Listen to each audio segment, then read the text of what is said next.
আৰবত উজলিল অসম কন্যা নীলুফাৰ আহমেদ।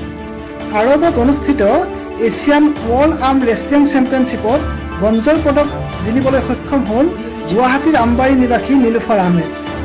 যোৱা 28 এপ্ৰিলৰ পৰা 3 মেলৈ অনুষ্ঠিত এই 21 সংখ্যক এছিয়া পাঞ্জা খেল প্ৰতিযোগিতাত ভাৰতৰ বিভিন্ন ৰাজ্যৰ লগতে চীন, জাপান, ইৰাণকে ধৰি বিশ্বৰ প্ৰায় 20খন দেশৰ খেলুৱৈয়ে অংশগ্ৰহণ কৰিছিল।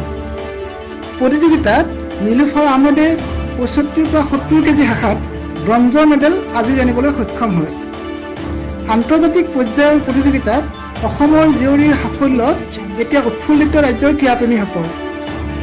গুৱাহাটী প্ৰেছ ক্লাবত আজি বিভিন্ন দল সংগঠনৰ অনুষ্ঠানে নীলুফাৰক সম্বৰ্ধনা জ্ঞাপন কৰে।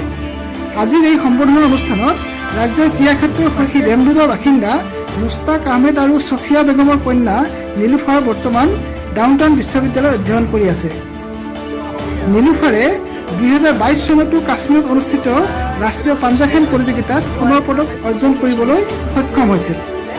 28 এপ্ৰিলৰ পৰা 3 মেলৈ আৰু মই ইউথ কেটেগৰীত খেলিছিলোঁ, both right and left, আৰু তাতে মই bronze third place.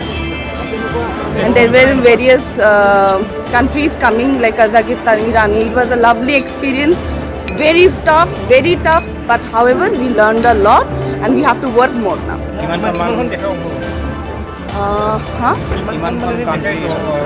Almost 18 to 20.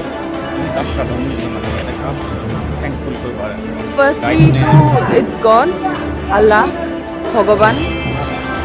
If He would not have planned, moi sage noilo. Second is my parents. So parents is always there to support, and he is the person, Devajit Sharma sir, who had like trusted me. Jita moi ekun asilu, he was the one. Ito paribi, the core. He trusted me when I was nothing. Guwahati press ক্লাবৰ পৰা Prabhat Chandra Sharma, journalist বাৰ্তা 24x7।